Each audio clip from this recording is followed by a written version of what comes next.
buen día, amables amigos de Sensontle 400.mx. Qué bueno que nos acompañan en esta conversación. El día de hoy contamos con la presencia del doctor Juan Manuel Aguilar. Él es integrante del colectivo de análisis para la seguridad con democracia CACEDE y vamos a charlar un poquito. Muchas gracias, Juan Manuel, que estás con nosotros. ¿Qué tal, Julio? Es un gusto estar con ustedes. Y también le presento al escritor J. Jesús Lemus, quien también será parte de esta conversación. Jesús. Gracias, Julio, por la invitación y gracias también al doctor Juan Manuel Aguilar por esta posibilidad de platicar para que nos despeje muchas dudas que tenemos al respecto de los temas más recientes en materia de seguridad del gobierno federal. Vamos a hablar efectivamente de qué fue lo que vimos en la semana pasada con esto de la supuesta extracción ilegal de datos de 263 personas, reporteros, periodistas que cubren la conferencia matutina del presidente Andrés Manuel López Obrador. Juan Manuel Aguilar, platícanos por favor cuáles serían tus consideraciones generales y hoy te entramos en materia. Perfecto, ¿qué tal, Julio? Muchísimas gracias. En el ámbito concreto es importante ver esta denominación que da el presidente de la República vinculada a la parte de una extracción de datos. En el ámbito de los análisis de ciberseguridad y seguridad de la información, es importante denominar que este tipo de eventos son denominados como una brecha de información.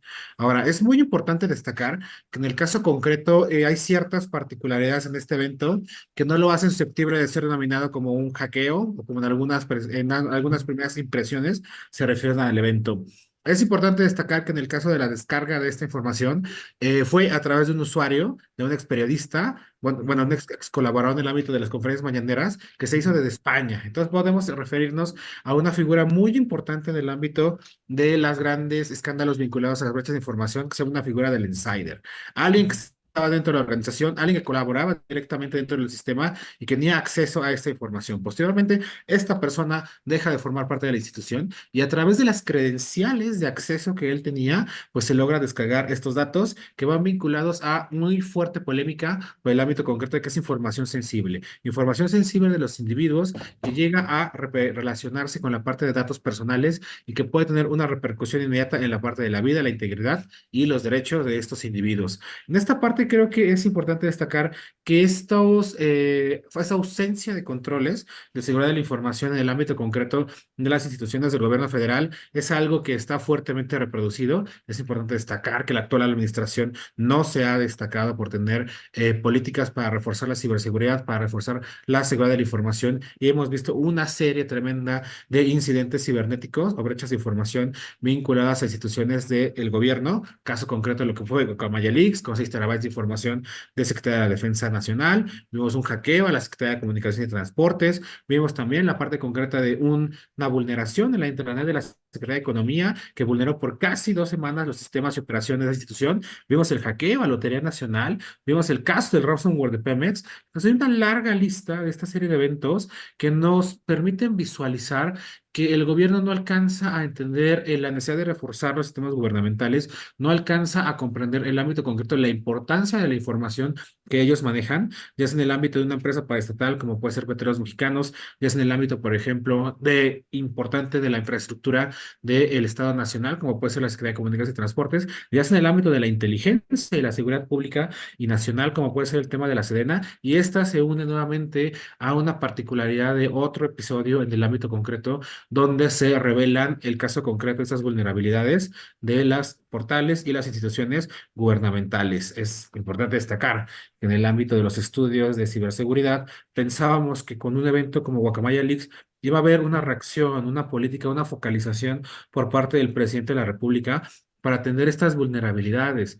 Pero si incluso estamos hablando que esta filtración de 6 terabytes de información, que nos está hablando de que son más de 90 millones de páginas en PDF, aproximadamente 30 millones de correos electrónicos, no creó una política concreta, una reacción Mm. positiva en la promoción de la seguridad de la información, pues este episodio está causando un revuelo político, está siendo condenado por algunas organizaciones de la sociedad civil, principalmente muy cercanas a la protección de medios de los periodistas, como puede ser el artículo 19, pero no va a haber una reacción concreta por parte de las autoridades para lograr materializar medidas que creen una efectividad para la promoción de la seguridad de la información por parte de las autoridades gubernamentales. Y pues creo que mucho menos en México no existen los mecanismos legales, por ejemplo, para hacer una tipificación, una judicialización en el caso concreto de eventos con estas características. Los delitos cibernéticos están tipificados en algunos artículos del Código Penal Federal, aproximadamente de los 111 bis a los 119, pero no hay una ley de ciberseguridad, no hay una ley de seguridad de la información,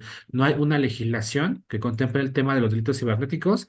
Entonces, si bien el presidente está diciendo que vaya a hacer una campaña que va a ser la parte concreta de estructurar acciones tajantes en contra de quienes realizaron esta extracción ilegal de información, la verdad es que no existen los mecanismos legales ni el aparato gubernamental, político e institucional para proceder en la materia.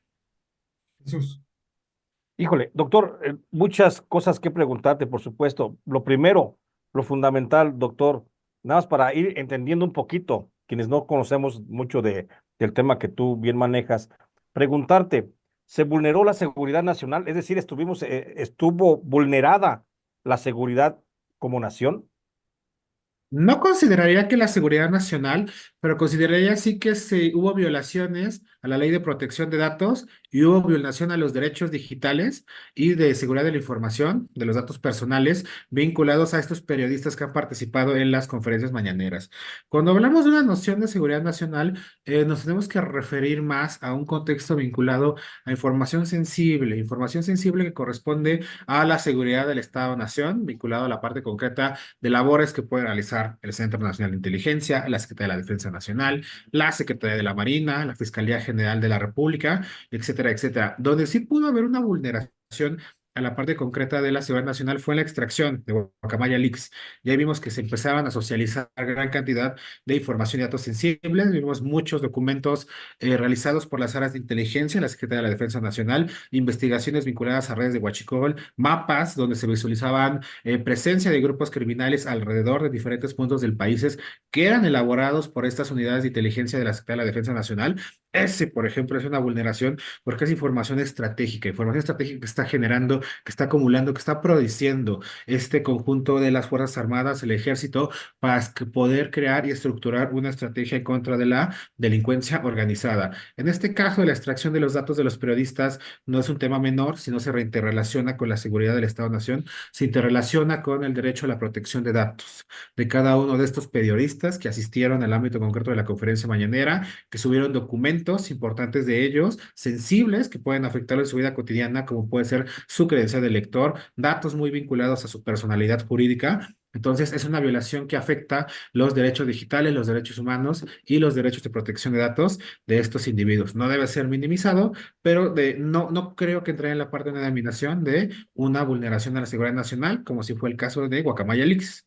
Ok. Pero en este Oye, caso, antes de que vayas, Julio, sí, nada más para cerrar la pregunta.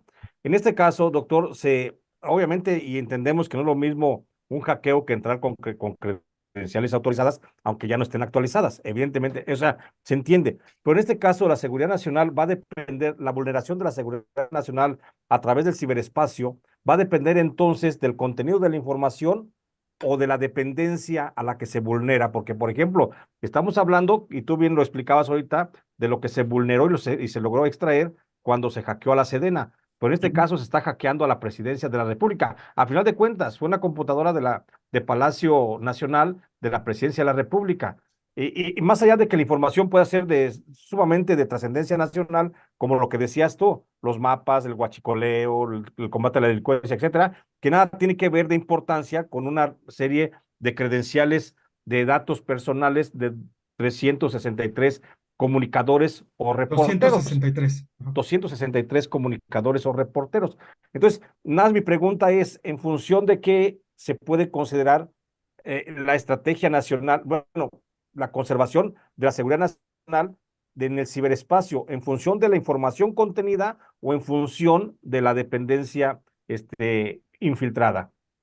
Perfecto, no, muy bien, Jesús. Creo que tú das la respuesta de forma muy adecuada y lo acabas de identificar en el ámbito concreto. En efecto, es vinculado a la parte de la información y la parte de la institución. Pensemos en el caso concreto de Guacamaya Leaks. El universo de la información filtrada es sumamente amplio y es sumamente diverso y no necesariamente los 6 terabytes de información pueden ser información sensible que puede vulnerar la seguridad nacional. Temas vinculados a la parte de la salud del presidente, como la parte de la gran primicia que dio el caso de que Latinos con Carlos Loret de Mola sobre ciertos padecimientos que tiene el presidente de la República, es información muy sensible, es información que puede afectar su imagen, su presencia política, pero no necesariamente es un dato que puede vulnerar la parte concreta de la seguridad nacional. Es la parte concreta de un elemento que puede ser utilizado para desprestigiar la imagen del jefe del Poder Ejecutivo y misma forma dañar la parte concreta de su gobierno. Pensemos en también esta sábana de Excel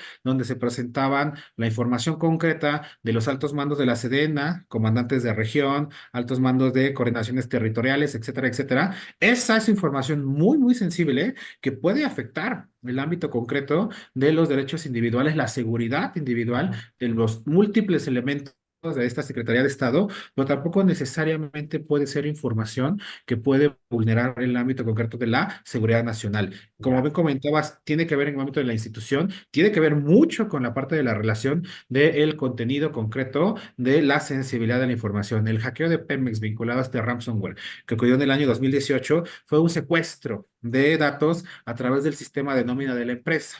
El sistema de nómina de la empresa puede ser altamente importante para cumplir sus obligaciones económicas, jurídicas de pagos, la parte concreta también del manejo de los pagos internos dentro de las personas que laboran en la institución, pero no es algo que puede comprometer en el largo plazo, en el corto plazo, la parte de la integridad de la institución y la parte de su operacionalidad. Pensemos en otro tipo de información más sensible que puede llegar a tener Pemex. Pensamos que la información extraída y vulnerada fueran las capas georreferenciadas de los mapas de las instalaciones de oleoductos que existen alrededor del territorio nacional. Esa sí es una información muy sensible que puede ser utilizada por delincuentes, por diversos actores para vulnerar la seguridad nacional. Pensemos tan solo que alguien extrajera estas capas georreferenciadas y las vendiera a los diferentes grupos que se dedican a el huachicoleo en diferentes puntos territoriales del país, pues esta información es oro puro para estos diferentes actores delincuenciales, porque ya pueden localizar los puntos de los oleoductos, pueden llegar directamente a ellos y pueden empezar a perforar para extraer gasolina. Y es importante destacar que el huachicoleo es un delito del fuero federal que posteriormente es una agresión o la parte concreta de una vulneración a la seguridad del Estado-nación. Ahí estaríamos configurando ya una diferenciación. Entonces creo que comparto mucho tus puntos de vista y la parte de que lo localizas bien va en base a la relación de la información y va con base a la institución. Gracias. Gracias, Oye, doctor. Juan Manuel, si me lo permites, déjame decir que en la conferencia de prensa donde el vocero de la presidencia, Jesús Ramírez, dice que los datos se comercializaban. ¿Nos puedes explicar un poco qué pasó después de la extracción ilegal? ¿Qué ocurrió con esos datos? ¿Se comercializaron? Digamos, qué escenario tenemos ahorita? No sé, vaya, ¿qué recomendaciones le podrías dar también a los reporteros que fueron víctimas de esta extracción y esta vulneración a sus datos personales?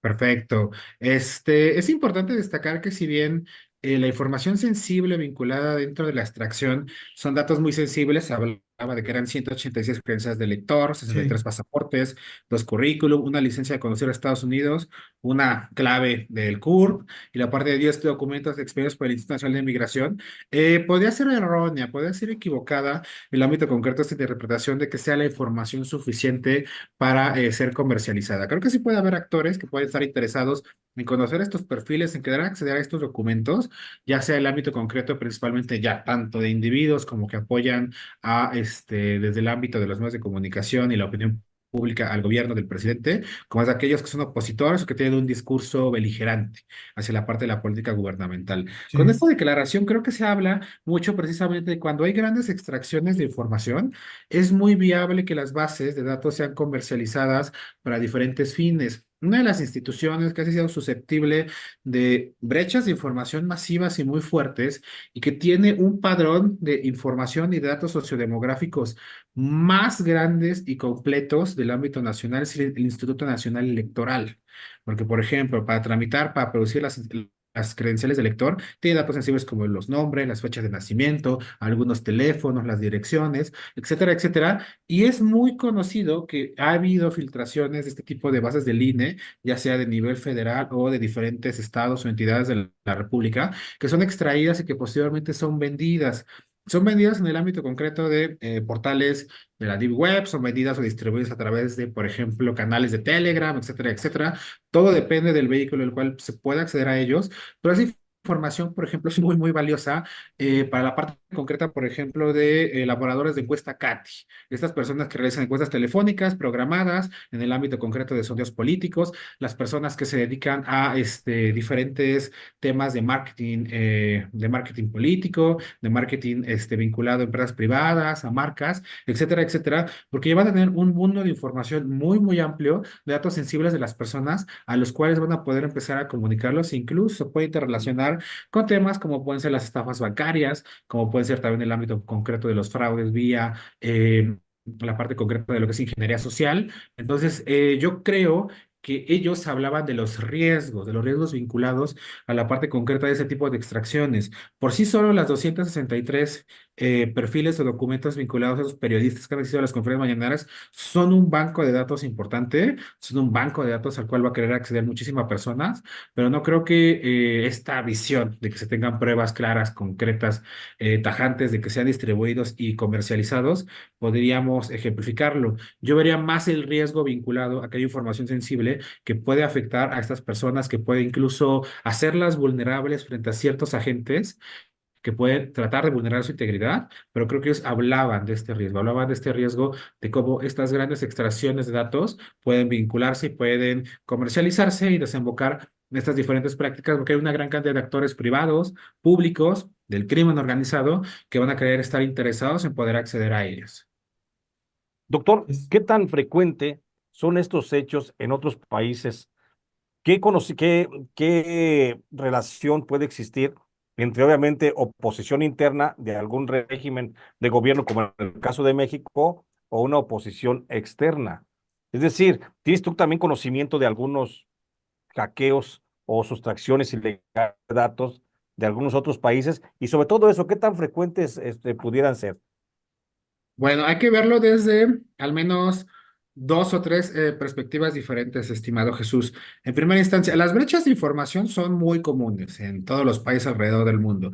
Pensemos en Estados Unidos, una brecha de información famosa, 2011, el ámbito concreto de lo que es Wikileaks. Posteriormente tenemos brechas de información del sector privado, como fue el tema de Yahoo, que perdió 90 millones de dólares en el ámbito concreto vinculado a una extracción que vulneraba a más de 500 millones de usuarios alrededor del mundo. Pensemos en el ámbito concreto también de Equifax, una empresa que concentra consorcios de tarjetas de crédito de servicios bancarios y que también tuvo una extracción muy, muy fuerte de datos, que en el caso concreto de los Estados Unidos se estaba hablando de 120 millones de personas. La figura de extracción de información por alguien proveniente dentro de la organización, por alguien que tenía credenciales de acceso también es muy usual. En el ámbito de la ciberseguridad es una figura que se llama el insider.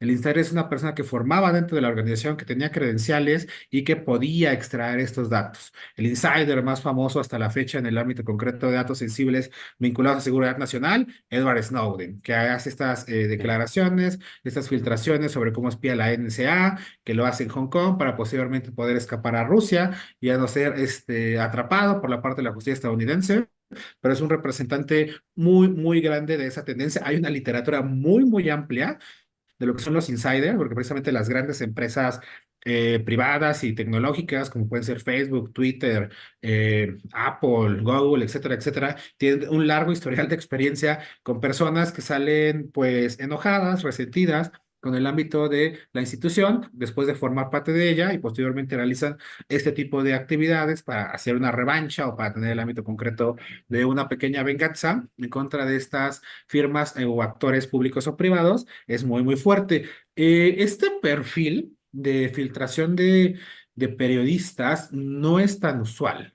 Y no es tan Ujú. usual porque no hay un gobierno que se ponga a generar fuentes de datos vinculadas a los periodistas, porque lo que existe en México es algo inédito. Ningún presidente alrededor del mundo hace las conferencias mañaneras que hace el presidente López Obrador con esa duración, con esta parte de esquema de registro, con esta pelea que tiene que haber entre los diferentes actores que desean poder ir al púlpito de Palacio Nacional para poder salir dentro de las proyecciones de esta política de comunicación social que independientemente de la impresión que tengamos de ella, nos guste o no, es altamente exitosa para que el presidente se comunique con la parte concreta de su voto duro o la parte de el electorado que es más afín a él. Esto casi no existe. O sea, no, ¿dónde más lo hemos visto en el mundo? Sería muy, muy difícil que ahorita mismo dijéramos, sabes que este esquema de registro, esta forma en que funciona la política de comunicación social a través de sus cuevas se reproduce en otro lugar del mundo.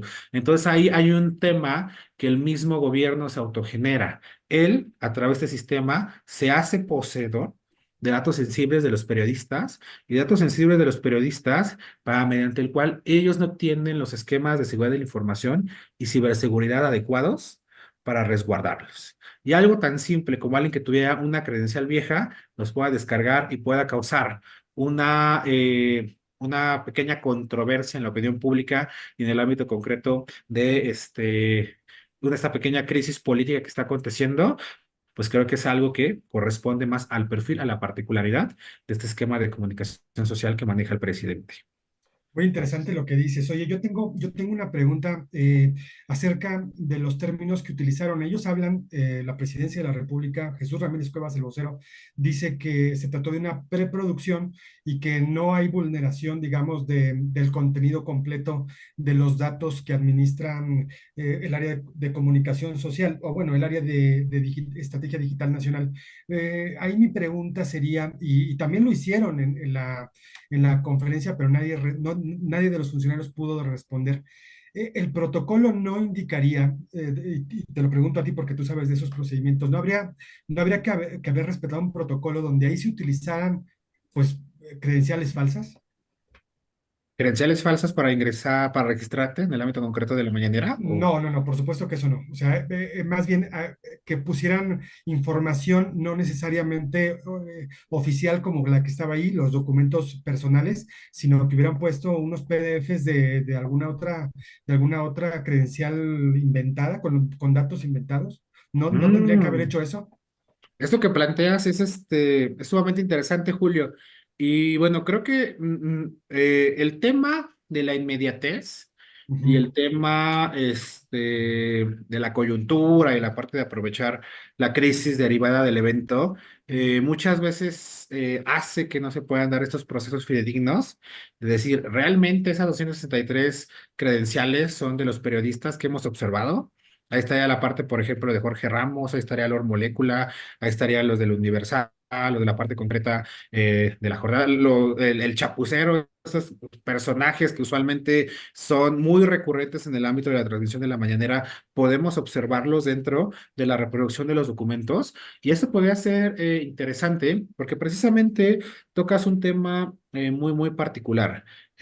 ¿Cuántos años llevamos de mañaneras? Llevamos 5 años de mañaneras y Sí. una cifra de 263 periodistas nos puede parecer un tanto baja, incluso con la parte del sistema de rotación, con la parte del tema de que va vinculado hasta que se lleguen a los lugares, etcétera, etcétera. Yo pensaría que en el ámbito concreto, teniendo una pluralidad, teniendo un panorama, una perspectiva, podríamos decir que han asistido más de 2.000, 2.500 diferentes reporteros en el ámbito concreto de esta conferencia mañanera. No se ha dado este proceso de verificación, no se ha dado este proceso, por ejemplo, concreto de ver si realmente los perfiles corresponden. Y algo muy trascendental e interesante que tocas es que qué tanta información precisamente le dio el tiempo de descargar a la persona que pudo acceder con estas credenciales viejas desde España. El tema de Guacamaya Leaks es muy interesante, incluso también alimenta las hipótesis de la figura del insider, o la parte concreta de alguien con credenciales de acceso, porque 6 terabytes de información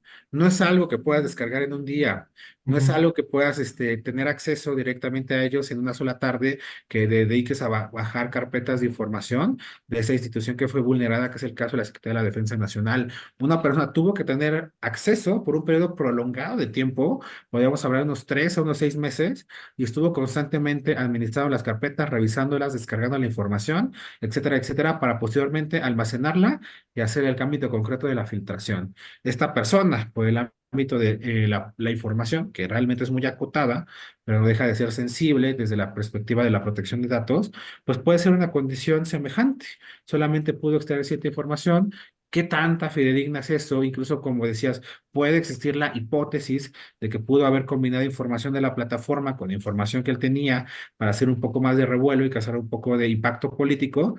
Y más que nada, también es importante destacar que las brechas de información siempre van a tener la finalidad de reflejarse como un impacto político o un impacto en la reputación de la institución, ya sea el sector privado, ya sea el sector gubernamental. Las brechas de información siempre afectan la reputación del actor en cuestión. Pasó con Wikileaks, con el Departamento de Estado, pasó con las filtraciones de la NSA de Snowden para Estados Unidos, pasó con Yahoo, que golpeó económicamente muy, muy fuerte a la parte del poder económico y la presencia que tenía esta empresa. Pasó con el tema de Equifax. Entonces no debemos descargar que en efecto, en este caso, la brecha de información obviamente también tiene una intención de desprestigio, una intención de señalar las carencias de acceso, de seguridad de la información, de manejo, de respaldo de datos sensibles de periodistas, un sector con el cual, por la naturaleza de la conferencia mañanera, por la naturaleza del discurso del presidente López Obrador, él no está en buenos términos, no está en la mejor relación y posteriormente puede afectarlo severamente desde un discurso, una perspectiva de la libertad de expresión y la parte concreta de la protección de los datos. Doctor, evidentemente no sabemos quién hizo esta infiltración del sistema pues, cibernético de la Todavía. presidencia. Todavía no sabemos, evidentemente.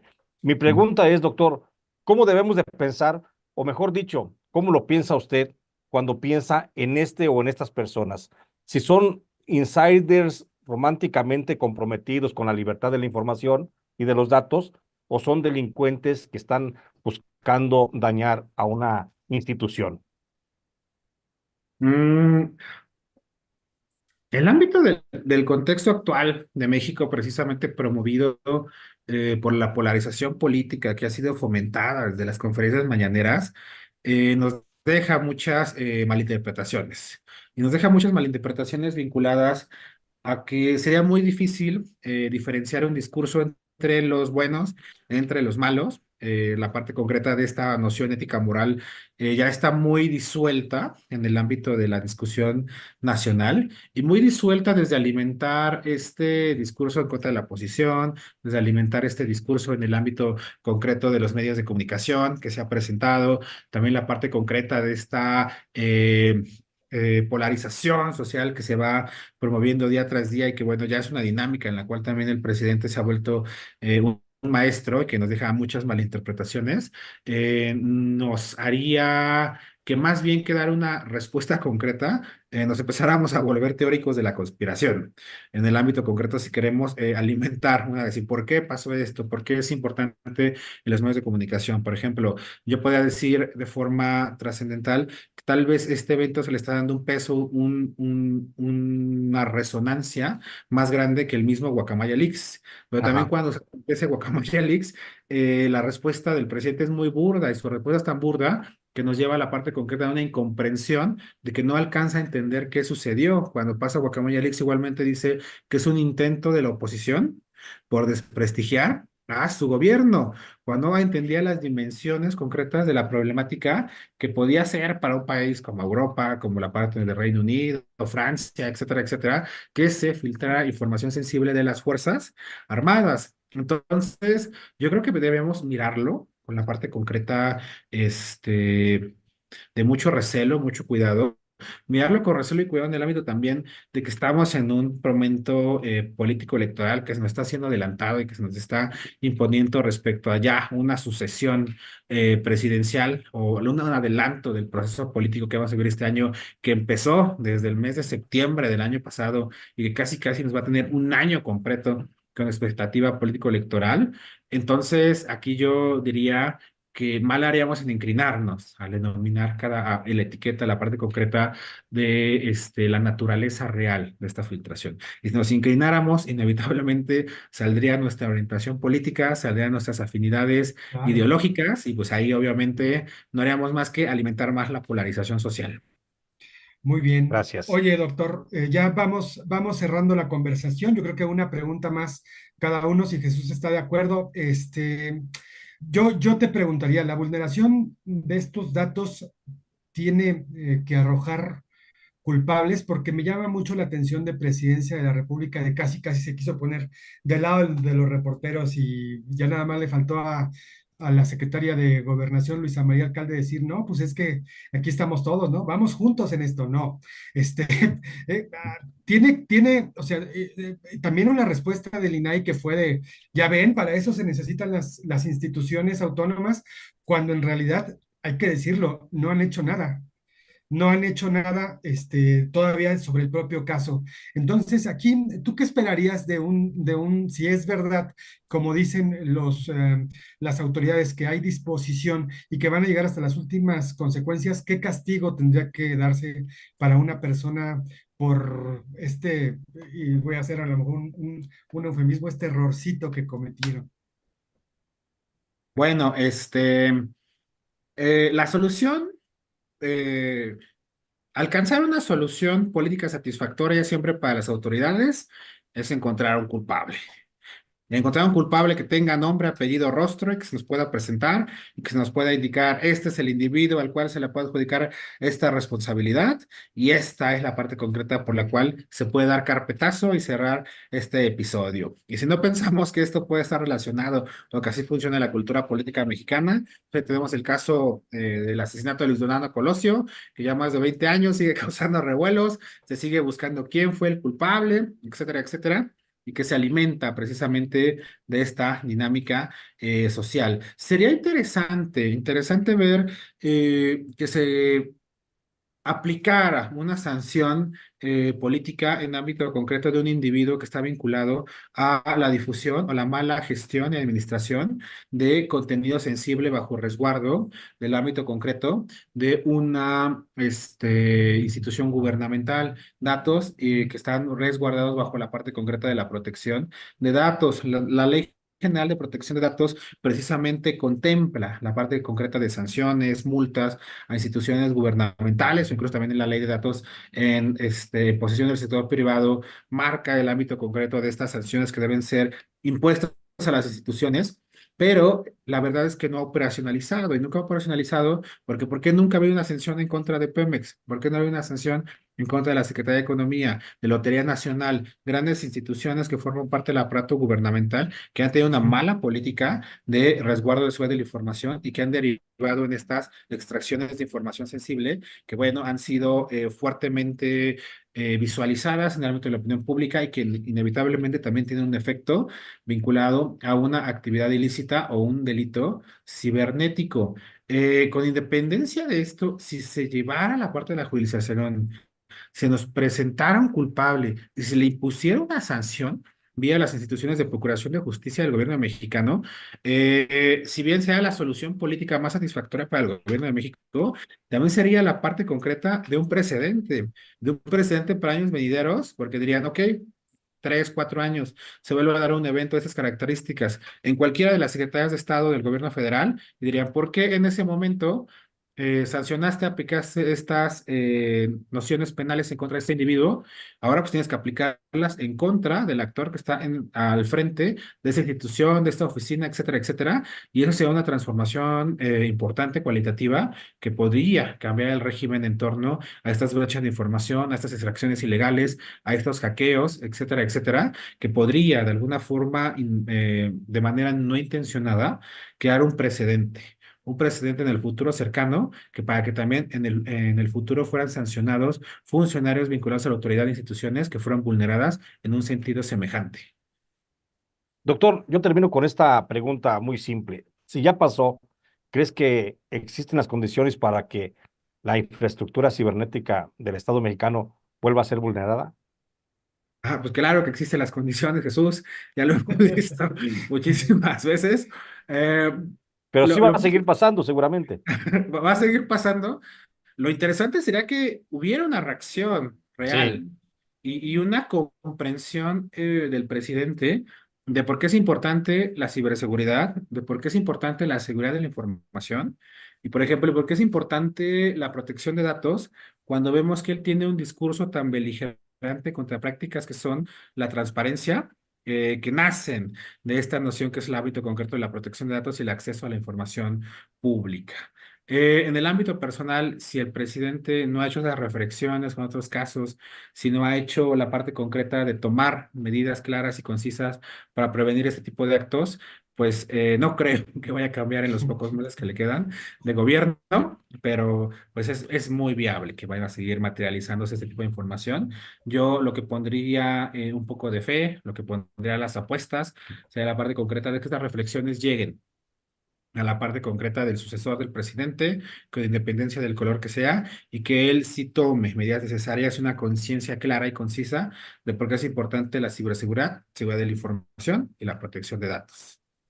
gracias, Muchas doctor. gracias, doctor. Como siempre, muy interesante y te agradecemos mucho que hayas estado con nosotros aquí en Sensontle 400.mx. Interesante, fue una brecha entonces de información, tiene un sentido político, es evidente y que ha quedado bastante de manifiesto que se requiere mejorar en el ámbito de la ciberseguridad.